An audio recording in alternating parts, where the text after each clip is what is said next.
kon yoroon na diw tàngam sàngam tamit nag. non non non amul benn risque parce que kenn mënu ko ci indil benn problème parce que li mu indi bu ko magistrat bi nangoo ku bëgg a indi coow kon magistrat bi nga war a dem attaquer parce que magistrat bi liggéeyam moom mooy mu vérifier est-ce que kii li mu joxe ci caution moo ko moom. est-ce que na mu ko amee jaar na yoon. loolu kon liggéey magistrat bi la beneen affaire mooy que léegi man li ma jaaxal c'est moins sax bon Tahirou Sarr wala ñi nga xam ne dañoo nekk ci affaire ay transit ay transactions di manipuler ay titres. ay titres fonciers. ay titres fonciers ak yeneen titres sax voilà loolu la xam nga par exemple lii par exemple titre foncier la. mais am na yeneen yoo xam ni sax ki xamul droit damoo tiim dossier bi. mënoo xam sax dëgg-dëgg fi ñu lijjante loolu yëpp. benn nébuleuse la boo xam ni d'ailleurs souvent bu problème amee justice. sax ci la ñuy commencer xam yenn yi daal. donc. loolu lenn la man li ma gën a gêné man. du sax peut-être forcément Tahirou Sarr et cetera donte woon kaam sax moom li ma xaw a jaaxal mooy comment se fait-il que Ibrahima. dans un pays qu'il y ait presque la même personne depuis 10 ans xaw ma 15 ans. qui est cité toujours sur ces questions là.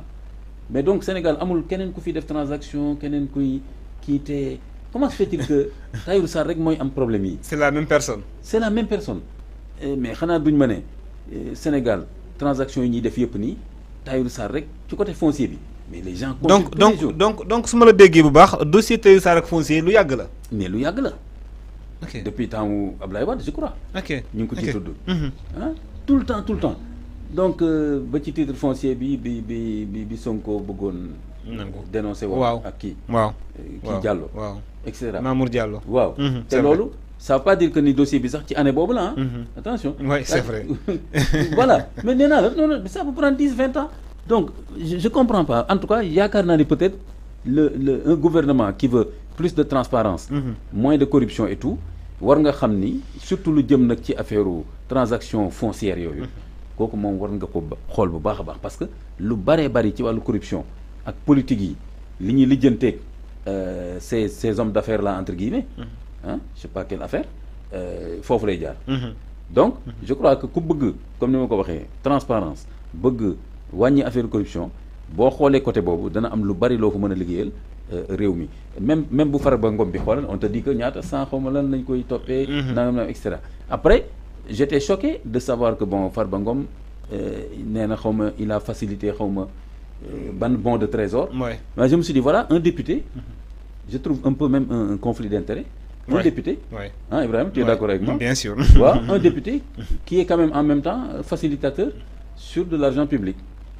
pour au bénéfice d'un privé. C'est lui qui doit contrôler l'action publique. waaw il y a pas de problème là. alors que moom député boobu waroon na mën a wax nañ def enquête parlementaire dem xool trésor nu muy doxee. ak affaire yi mais moom ci boppam sax. courtier la. donc loolu laa la bëgg wax donc je pense que. affaire bi pour en tout cas le gouvernement jubanti. il y a quelque chose. mais c'est un problème de fond en fait. est-ce que c'est un problème de fond bi nga xamante ni bu ñuy wax jubanti c'est-à-dire que dañu war a commencer réforme yi ci base ni ñuy fonctionner suñu rapport ak xaalis suñu rapport. justement te ñii fi nekk dara ump leen ci Ibrahima. ci naka. mais ils sont au cœur de ça tey jii suñu président ak suñu premier ministre boo jëlee ñaar ñooñu rek.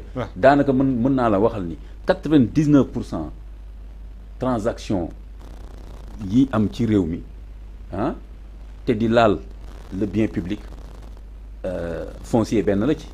waaw day jaar cadastre ak impôt domaine.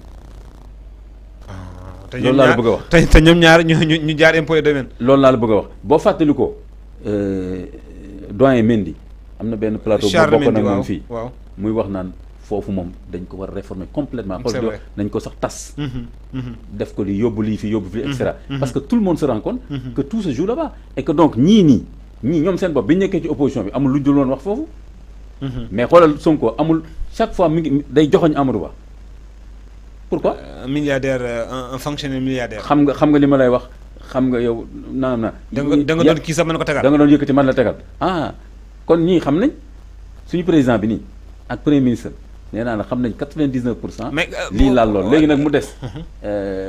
est-ce que am nañu audace. une volonté politique wala courage politique. ak courage politique moo koy laaj nag parce que ñooñu li ñuy lijjanti ci ay xaalis ak yu mel noonu dafa bari ba nga xam ni mais ñoom gouvernement actuel mi am na lu ñu ci commencé laal gisoo ba ñu laalee Mbourkat gis nga dossier yi ni mu tëddee. ñu laal littoral bi et cetera mais après da ngay gis comment ça s'atténue un peu dañuy jékki-jékki sax ñu fexe ba presse bi xaw ko fàtte sax opinion bi xaw ko fàtte ñu jàll ci leneen et cetera ba yàgg benn scandale amoon nga ne mais tiens ndeke affaire bi c'était pas réglé waaw kon pour te dire question bi loolu la. et man bokk na aussi li ma gën a choqué bon comment un fonctionnaire peut cautionner ay millions on dit woy ay xaritam ay mbokkam et cetera bon yooyu yëpp mën na ci nekk mais daal la kulli xaal. cautionner taxul nga rëcc ci yoon. même boo cautionner faisons confiance que le magistrat va traiter correctement le dossier que muy Tahirou Sarr que muy les ministres là qui vont passer chacun va se justifier devant le magistrat sinon di nga am problème. Et que confiance bi aussi entre le rapport bi war a am rapport de confiance bi war a am entre le civil sinon le citoyen ak la justice aussi ñu sàmm ko. ñu sàmm ko c'est-à-dire que sàmm gi nag mooy que ni homme politique yi ñu téye seen gémmiñ ci déroulement action judiciaire yi. waaw duñ ci mës a téye seen gémmiñ duñ ci mës a téye seen gémmiñ li am solo mooy justement par exemple na am des voix. mais loolu juste loolu imam loolu day indi day jax sa yëf yi c'est-à-dire que bu fekkente ni homme politique yi ñoom téewuñu seen gémmiñ ci ni justice bi demee mais justement da ngay dem atte nga ne moom finalement parce que homme politique bi si duñ ci mës a téye seen gémmiñ te même boo seetee non seulement duñ ci mës a téye seen gémmiñ parce que ñoom toujours dañuy am problème boobu ak justice moo xam woote ay violence moo xam jël lu ñu moomul et tout le temps donc dañuy am ay éléments de langage beneen bi aussi mooy même bu dul homme politique yooyu gis nga dossier de justice moom en général surtout suñu réew yi nga xam ne réewu coow la même bu dul sax un dossier politique gisoo kuñ fi woo justice nga génn commencé wax anticiper ci dossier bi te finalement da ngay gis nit wax a wax ba yow nga ne kii de suñ ko tëjee tooñ nañ ko waaw procureur génn wax procureur génn wax nga ne moo kii moo def lii kii lu mu fi xaar ba tey waaw la tëyeguñ ko pour te dire que loolu du fi jóg mukk léegi même dans les pays démocratiques donc te tamit xala avocat yu ñëw taxaw ne suñu client moo tooñ nañ ko jàpp tëj ko foo ko mos a gisee c'est-à-dire le dossier est vide de toute façon nangam on n'a pas eu le temps de nangam parfois aussi ñu plaider la clémence voilà mi ngi noonu voilà au moins clémence yu mel noonu mais pour dire mais xam nga ci affaire xaalis moom mënoo plaider clémence mu ko ci àdduna voilà donc voilà pour dire que parce que crime la voilà pour dire que donc maintenant brouillage boobu noonu ñuy jéem a embrouiller dossier bi loolu pour opinion bi la ak pencum politique ak opinion bi ak les organisations de la société civile mais le magistrat qui est un professionnel loolu en tout cas ce serait très grave que loolu di ko fekk si ba di brouiller li mu war a liggéey ci dossier bi macha allah alors dañuy des ci justice bi ak li nga xamante ne réforme majeure yi xam ni annoncé nañ ko au niveau de la cour